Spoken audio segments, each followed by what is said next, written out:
All right. I'm very sorry, everyone. As is the new normal, nothing is normal, unfortunately, for any of us. Um, so I am sending messages and trying to troubleshoot this. And I believe that from what I'm reading in the Q&A that everyone can see what is happening. And we have all three panelists. So I'm feeling confident that we potentially can get started. So first and foremost, I just want to thank everyone again for taking the time out. This is the second week in a row that we've picked the most beautiful afternoon to offer parent information sessions. So I'm even more grateful that you took the time and that you are here to listen. One of the kind of key things that we were having a conversation about as we prepared and got everything ready for this afternoon was a lot of the information that we're using and a lot of some of the examples came from a presentation that we had from Sarah Ward earlier this year. And so, it would be remiss to not point out that presentation that came for both all of the staff within Medfield Public Schools as well as for the parents was sponsored by MCPE. So just a thank you again to MCPE. I think, that session with Sarah was so well spent for all the educators, and I heard some great feedback from the parents as well. And we are hoping to just kind of keep the conversation going. This is such a key topic and one that is even more important given today's kind of events and where we're at with schools. So we really just wanted to be able to offer some information, some examples, and kind of keep the conversation going. Just a note that the presentation is being recorded, and I will be sharing the presentation out later on. So just keep that in mind. Also, I will be sharing out a feedback form shortly after this presentation. So if you don't mind just taking a moment to provide some feedback both on this session as well as any future topics that you may be interested in. We are hopeful to continue to offer through the Department of Student Services these parent information sessions on Thursdays at 4 and continue to hopefully meet some of the needs that you may be feeling and experiencing at this time. So in order to do that, we welcome feedback both about this session as well as some topics that may be interest for you. So for those of you that don't know, I'm Mary Brule, the Director of Student Services, and I will allow Carrie and Meg to introduce themselves as they kind of go along, but I'm also joined by Carrie Craw and Meg Nelson, and we are here to talk about executive functioning, kind of what is it, and how do you support your child with it given this period of remote learning. So just as a basic understanding, executive functioning is such a complex topic that it's hard to kind of drill it down to this really basic knowledge and understanding of really what it is. But this definition to me felt like a little bit more of an approachable definition that people might be able to understand. So executive functioning describes a set of cognitive processes and mental skills that help an individual, and this is key, plan, monitor, and successfully execute their goals. These include attentional control, working memory, inhibition, and problem solving.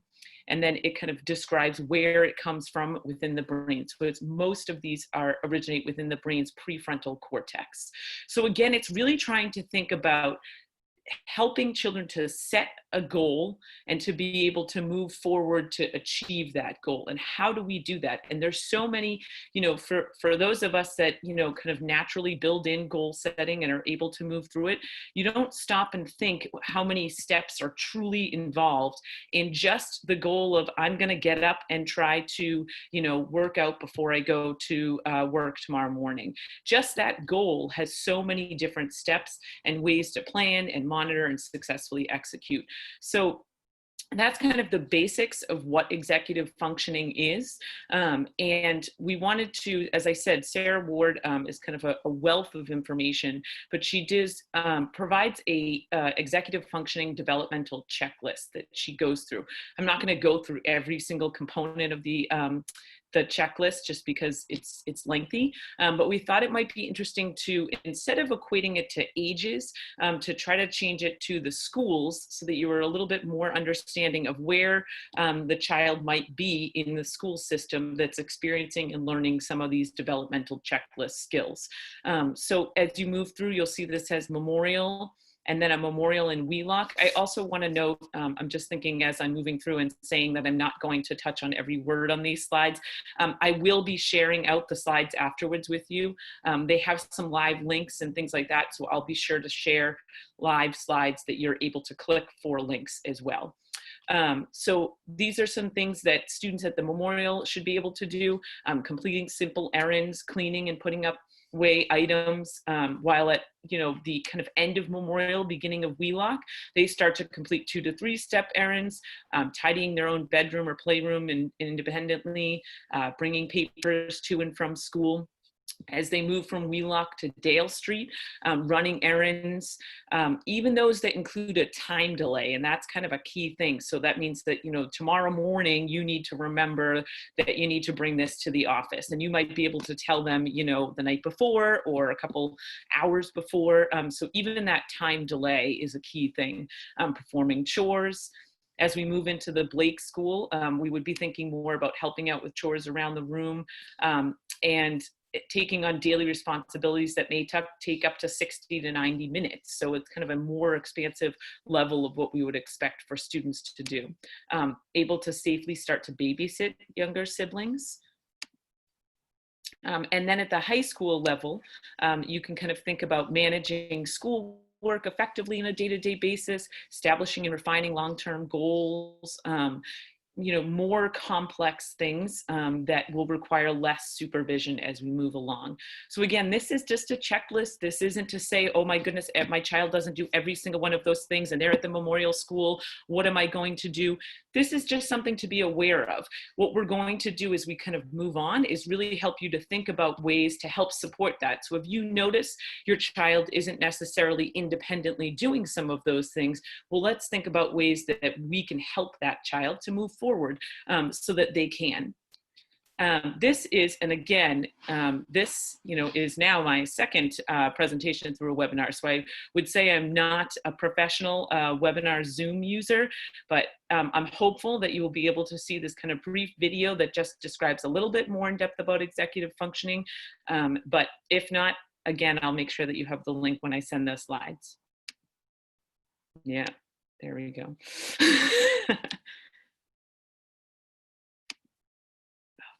Here we go.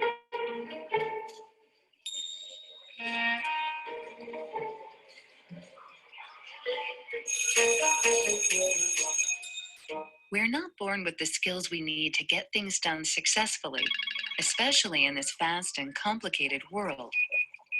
But here's the good news. The skills we need can be taught, and they form a foundation for self-regulation and help build social emotional skills. Grouped together, 3 of the most foundational are called executive functions. Executive functions are a set of 3 cognitive skills: flexible attention, working memory, and inhibitory control. When complex things are happening around us, executive functions help us stay on task, make plans, set goals, and carry them out successfully. They act like a traffic flagger, intentionally managing and coordinating many things at once, like helping drivers and pedestrians stay safe and making sure they obey the rules of the road. Flexible attention allows us to shift our attention when necessary, directing it to the most important tasks and sustaining it while we're working on them. Flexible attention allows us to switch focus quickly from one thing to another. Working memory is the ability to remember and use important information, like driving directions. Working memory allows us to store important information so we can access it when needed. Inhibitory control is the ability to pause and think before we act. It helps us resist impulses, keeps us on task, and helps us set goals and carry them out. Executive functions help students learn and be successful in school, solving math problems, following directions, reading, playing sports, and resolving conflicts. These skills will last a lifetime and be used every day in school, at work, and at home. They're a vital part of an education that teaches the whole child.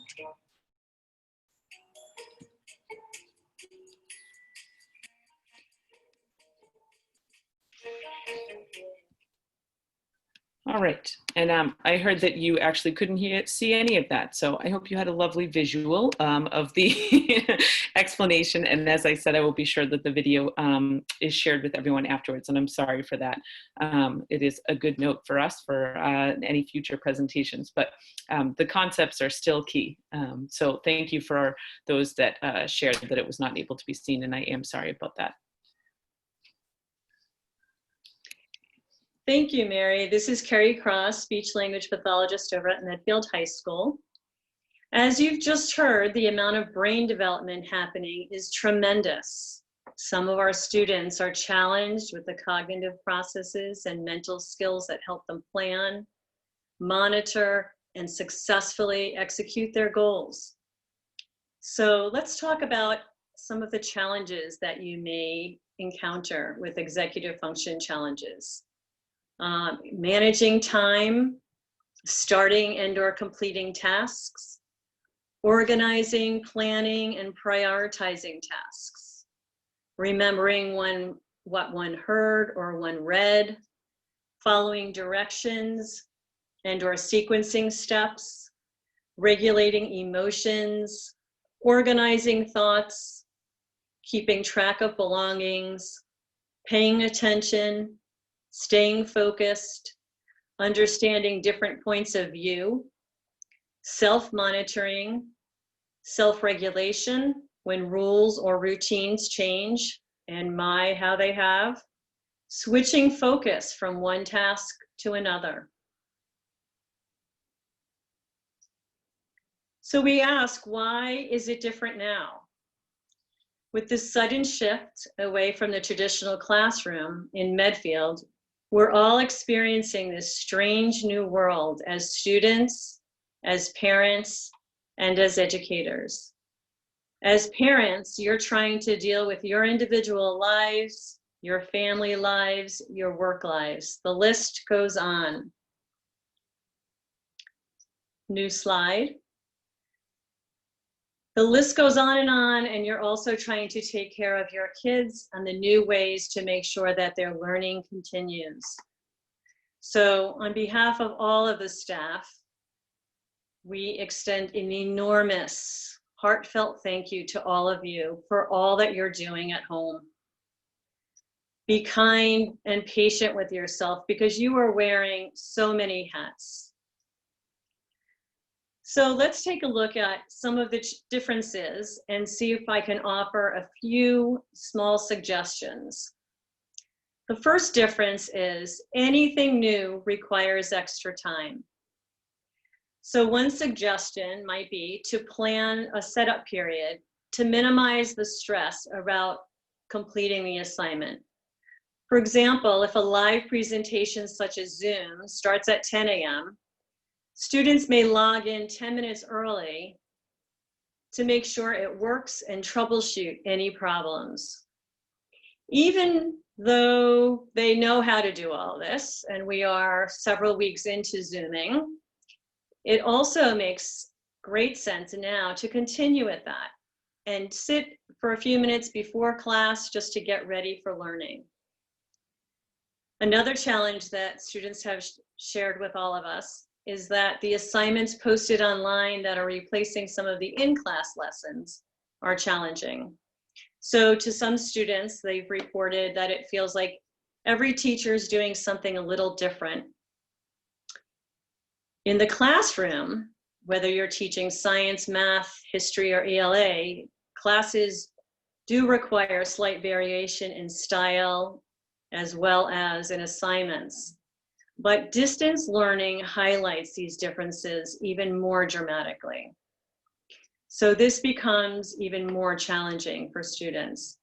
A suggestion for home is to keep a notebook near your computer or a document in the files with login information and also the specific steps necessary for each new system. Another challenge that students might be faced with is that they're learning two new things at once. So they're not only learning their new course content or continuing with course content, but now they have a new delivery system. So this is exhausting. It's exhausting for you. It's exhausting for your child or your children. So one suggestion is to set a time for relaxation breaks. These suggestions include mind relaxation, such as stretching, drawing, maybe doing some push-ups, yoga, listening to music, knitting, something that relaxes your child without taxing your child's mind. Our next slide is working memory. Working memory is often a misunderstood struggle. Working memory is the ability to store and manage information in one's mind for a short period of time. And as you hopefully can see on the slide, the challenges are organization, concentration, remembering tasks, and problem solving.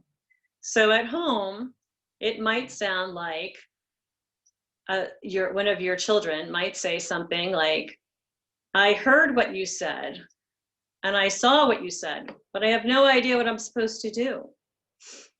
Your child did hear what you said and saw what you said, but as the information comes in, it overwhelms their memory system, and they lose their previous information needed to successfully complete the task. And once that information is lost, it's less likely to be retrieved, and it can become very frustrating. And consequently, you may find that your child stops paying attention. Another example that you might see is having poor attention to detail. And definitely with distance learning, there are so many details. Mute, unmute, stop video, start video. The list goes on. So missing or skipping portions of what's expected or missing or the detail can be a challenge. So sometimes it might be simpler to just give one direction at a time and keep those simple. Meg Nelson is going to join us now with some other thoughts for strategies.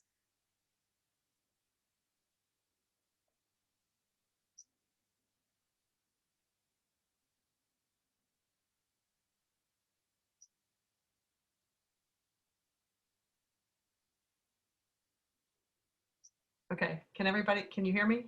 Yes. You can hear me? Okay, great. Thank you. So I'm Meg Nelson. I am currently the special education team chairperson at Memorial School.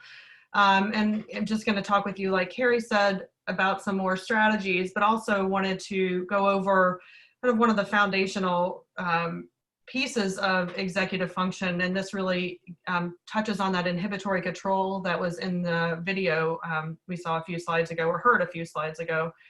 And really the ability to stop and read the room is, like I said, one of the foundational pieces of executive function, and relies heavily on a person's what's called, or Sarah Ward calls, situational intelligence. So their ability to stop, look around the room, and figure out what's going on here, what's happening in this space, where am I even, what space am I in right now, what time of day is it,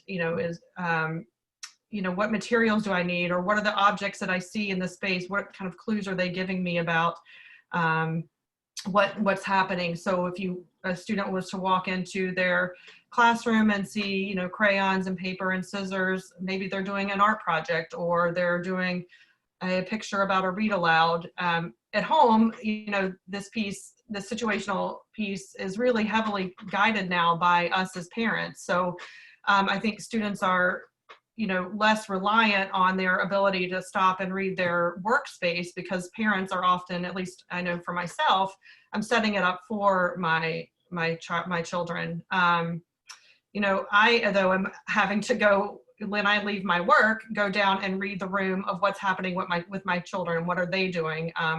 So I think this is, while this is important to think about for our children, it's also important to think about, for yourself, especially if you are managing another job or have projects going on in your home and you're away from your children and then coming back into it, kind of what's going on. And I've been really guilty of not reading the room well for my children. I think the other piece, to talk about what's different now and what's hard is that the situations that our children are in are, virtual and two-dimensional in nature now. So they're not getting as many clues about what's happening in their Zoom classroom. Sometimes they're more distracted on what's happening in their own environment behind them than what's going on the screen. And I think for children who are challenged with executive function and even attention difficulties, that this piece is adding another layer to their struggles. So if you want to move on, Mary. So this is what I created to give my children a clue about how to read the environment that I'm in.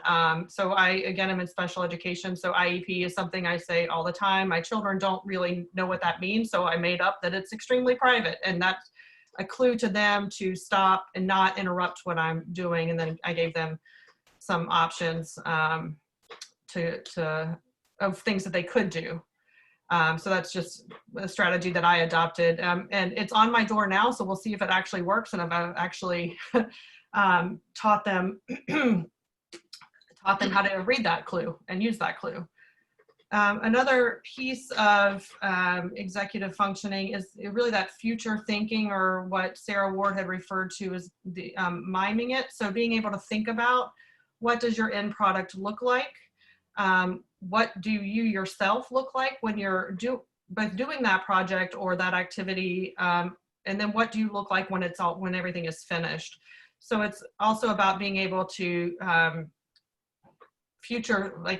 time travel in your thoughts, I guess is a better way to say it. And it's on the slide there.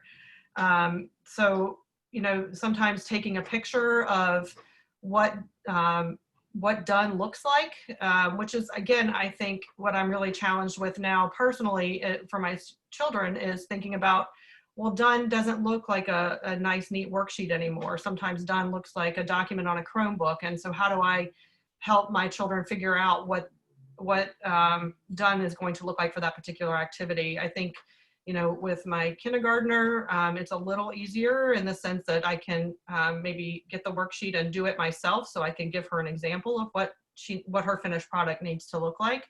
But with my older students, the get done piece is often them sitting and watching a video and listening to instruction from their teacher. So that's very different than what we're used to. Also, a piece of the miming is the emotions that are associated with it. So like it's noted here, the student might feel frustration or angst about going through it, but once they're finished, they may feel some relief in that. I think also that part of the miming is your ability to talk yourself through the experience. So often we'll have, at least in the school, and you could adopt this in your home, if it's something like they're going to go outside. Well, what are the materials that they need to go outside and can they tell you that and show you that? So, they're going to have them walk to the mud room, get their shoes, get their jacket, and then go to the door to go outside. So being able for your child to talk themselves through what the activity is going to be before they do it is really helpful and help solidify what that future is going to look like for them. Mary, you can go on.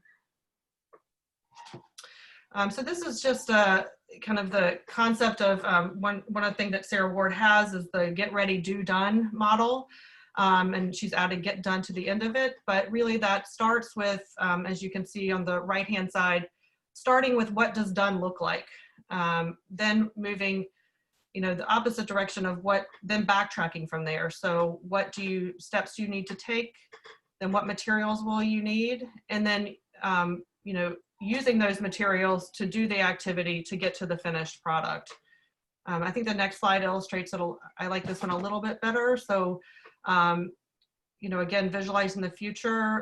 One activity that we sometimes have children do at school or even here at my home is to make it fun for them is to, put sunglasses on, and those are their future glasses. And that was an example that I got from Sarah as well, but, helping them to see into the future. Again, you can also do things like take pictures of the final product. One thing, I've done at times is, because so much of the children are now on Chromebooks or iPads, is taking a picture of them on their iPad or on their Chromebook and saying, okay, when Mrs. Plimpton needs you to watch this video, this is what done is going to look like for you, and showing them that picture. So they know then they need to go get their backtracking, go get their Chromebook, maybe get the materials they're going to need for whatever the activity is going to do. Then they're ready. And then the other piece of, and I skipped over this and shouldn't have, is really that in learning that sense of time and how much time is the activity going to take. I think for the younger children, this is much more heavily guided and directed by the parent or the teacher. So teachers having visual timers, or parents, you even have, if you have we'll show you some clocks you can use of when you should be done with things. And then completing the task. So, that's the get done, or the done piece. So Mary, if you want to move on, thank you. This is what kind of a planner could look like for an older child, and Carrie's going to get more into some of those pieces in a minute. But this one really has the clock there, so that students who know how to tell time are learning how to tell time. You can see on the left-hand side, you can write out what you need to get ready. When you're starting on page 24, and you could even set the time and write the time there at 4:02. They're going to start. By the midpoint, at 4:15, they should be at page 30, and then finishing at 4:21. And so that lays that out. And that, again, I think that this is more helpful for students who are older and have that inherent sense of time. Again, this is just to recap on the time management piece. That's often a real challenge for students and adults who have executive function difficulties. Is, there are issues that they have with timing overall, their ability to kind of forward think and think about how much time each thing is going to take, and be able to execute their activity in a timely fashion. I think for students and people with executive function challenges, they live more in the here and now, and not so much, and this is what that second bullet is getting at, not so much in being able to think forward and into the future. So some strategies and ways to help with that. Mary, if you move on. This I got from Mrs. Plimpton, so I can't take credit for this, but I think it's great. She's a second grade teacher at Wheelock School. This is, again, for younger students who maybe aren't able to read time or tell time and need that visual cue. One thing that Sarah Ward does talk about is same and different. So, obviously this is an animal and not a human, so you can talk with your child about what's the same about this picture. Well, you're going to be going to brush your teeth, so you're going to need your toothpaste and toothbrush. What does eating breakfast look like? But sometimes I think for our younger children, being tied into something different and fun and familiar can get more buy-in for getting them to move through their activities. And so Carrie is going to pick it up from me. Thanks, Meg.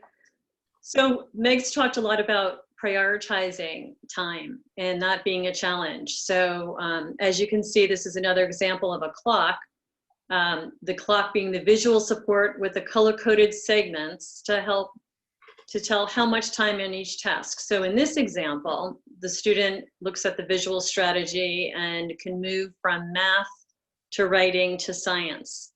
And we've used these at all different age levels. Paper plates are fabulous, and the little crayon or or pencils, whatever works at home, and just giving the student the visual strategy of, so this is how much time you're going to be spending on math, and then writing, and then science to move them along. The next one is a template from a day planner. This is something that most students are used to, having the old-fashioned paper day planners that we had, and some students have these on their iPads or Chromebooks. I know that at the high school, we've been sending these to the students, as well as the Zoom schedule. So the day planner obviously is a nice daily as well as weekly calendar. And the Zoom schedule template, again, this is the learning specialist at Medfield High School shared this with me, which is fabulous. And it has the time on the side, and it has the name of the class, and then the Zoom link, and according to the calendar.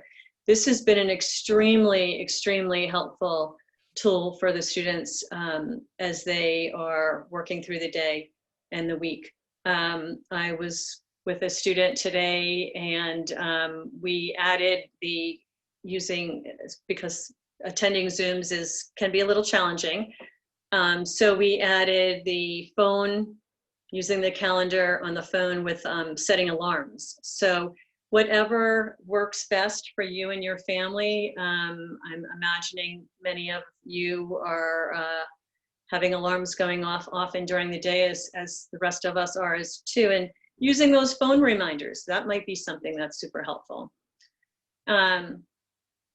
Next, goal setting, planning, and monitoring. So students with executive function are challenged with goal setting and planning and monitoring. And so as parents, you can continue doing this, and we know for sure that you're doing this work before distance learning, but now it's probably looks a little bit different. So just some suggestions. One, encouraging the child to identify something specific that they want to accomplish, and something that's meaningful to them and not established by others. And I feel like I've been hearing a lot from parents about motivation. Intrinsic motivation is not necessarily apparent in all students. So maybe finding something that your child wants that's meaningful. The second step would be helping them to develop this plan to reach the goal. And so short-term goals, maybe 2 or 3 short-term goals, and then reaching a long-term goal, and all the steps that are needed, and really writing those out, maybe again using some of the visual strategies we've spoken about. The third step here is helping your child identify some problems that might arise. This is where sometimes when we're maybe not able to use the flexible thinking skills as well. So coming up with, oh, what would happen if, or what happens if this doesn't work or that works, and then encouraging them to plan ahead for those possible problems with the flexible thinking. And then lastly, really the monitoring, reminding your child to periodically monitor the behavior and consider whether what they're doing is in agreement with the plans the goal that they've identified. The next one is just helpful tips for family members. These are just kind of general that seem to have been helpful. Other parents have shared with us that these are helpful. So hopefully some of these might make things a little bit better at home as well. So posting family schedules, rules, and expectations for all family members. A daily routine that changes as little as possible. We've talked a little bit about, really just touched a little bit about the challenges that some students have with changes. So giving notice when possible about a schedule change would be helpful. Creating the daily to-do list to track assignments. We've shared some of those. I spoke earlier about creating a quiet and organized kind of relaxation space, but then also creating a quiet and organized workspace. As parents, I have 3 daughters that have already gone through the school system, but I do know that it might be better sometimes to give simple directions and also written directions. And sometimes students really prefer those written directions as opposed to the long laundry list of can you do and with like 3 or 4 or 5 things on there. So having that conversation with your child and figuring out what's going to work best for the following directions, that might be, now might be a good time to start some of that. Another one that's I think is very helpful, and we use this in the classroom and we sometimes use this just in conversation, but using the attention getting phrases like, so this is important for you to know. So like Meg said, like, this is important for you to know because mom is doing a Zoom workshop and I can't be interrupted. Or this is important for you to know because your teacher said in the Zoom meeting today, such and such. So letting them know what's important and then why. The next one is checking in to make sure that they understand their work. So we are definitely big cheerleaders for independence. But right now, it might be, you might be spending more time working with your children. And so maybe just saying, let's see, what do you have for math? And just watching that they know that they can get started and they get problem 1 correct and 2 correct, and then you move out of the way.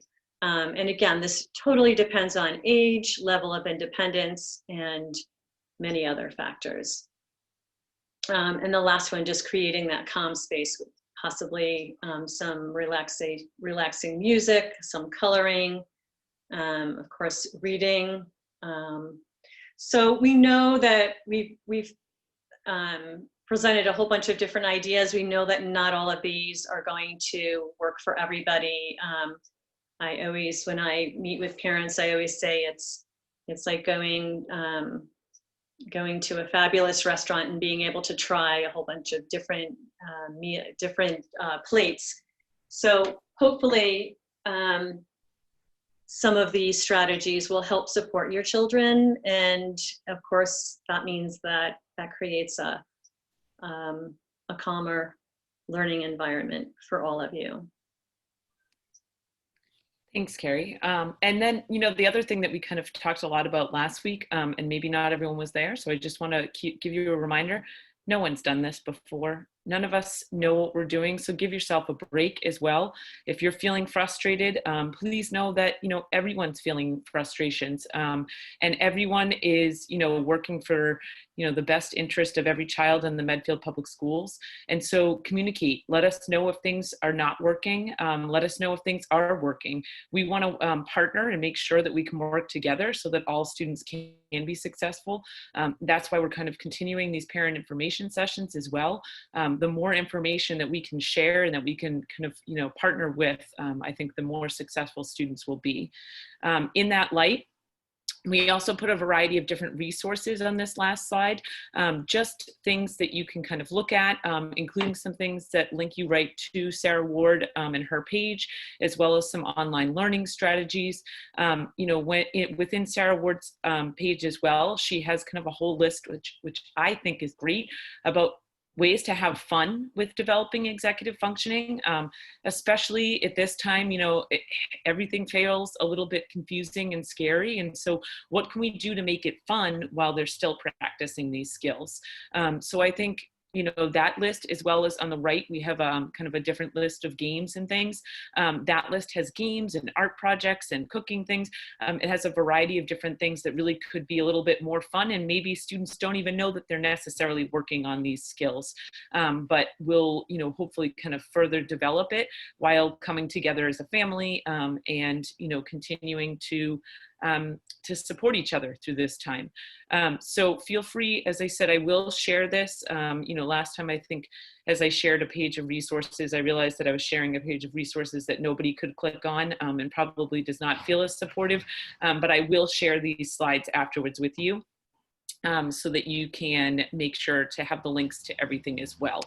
But, remember to just reach out, communicate, reach out to teachers, reach out to staff, reach out to administrators, just let us know. And we will, work together to support all students. And I will again be sharing a brief feedback form after this, just to get feedback on this session, as well as I said about future possible sessions as well. I want to thank Carrie and Meg for joining me today. It was, as I said, a beautiful afternoon, and wonderful for them to give up the afternoon as well. And thank you again for everyone that has joined the call as well. Thank you.